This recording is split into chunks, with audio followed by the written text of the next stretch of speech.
Hello everyone, welcome to Mine's Corner. আজি আপোনালোকলৈ মই এটা চাদৰত দহি গুঠাৰ ভিডিঅ' লৈ আহিছোঁ। এনেকৈ মই কৰি লৈছিলোঁ চাওকচোন।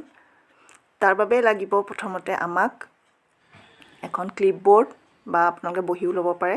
মই ফলা ঊল লৈছোঁ ডাঙৰ।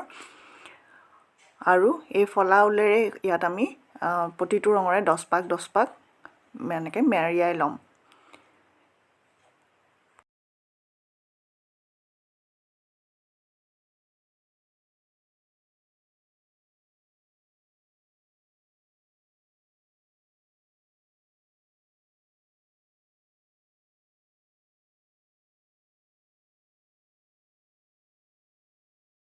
এতিয়া দহি গুঠিবলৈ লোৱা চাদৰখনৰ ওপৰত এনেকৈ প্ৰেছাৰ দি ল'ব বা হেঁচা দি ল'ব কিবা গধুৰ বস্তু দি।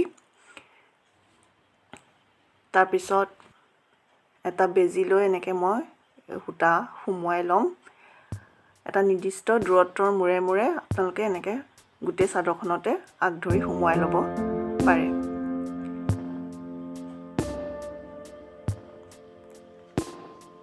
তাৰপিছত 3টা বা 4টা আপোনালোকে এনেকৈ গাঁঠি দিব যাতে টাইট হয়, এৰাই নাহে সহজে।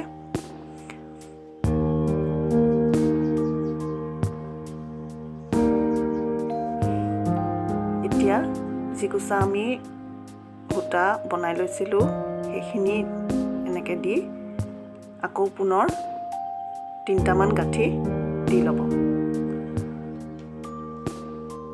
আপোনালোকে ভিডিঅ'টো চাই গৈ থাকক, নিজে গম পাব দহি গুঠা কামটো কিমান সহজ হয় আৰু আমি কম খৰচতে ঘৰতে কৰি ল'ব পাৰোঁ। আৰু ভিডিঅ'টো যদি আপোনালোকৰ বাবে অলপো হেল্পফুল হয় তেন্তে প্লিজ লাইক কৰিব, কমেণ্ট কৰিব আৰু শ্বেয়াৰ কৰিব। আৰু নতুন যিসকলে চাইছে মোৰ চেনেলটো প্লিজ ছাবস্ক্ৰাইব কৰি ল'ব। আজিলৈ আহোঁ, ধন্যবাদ।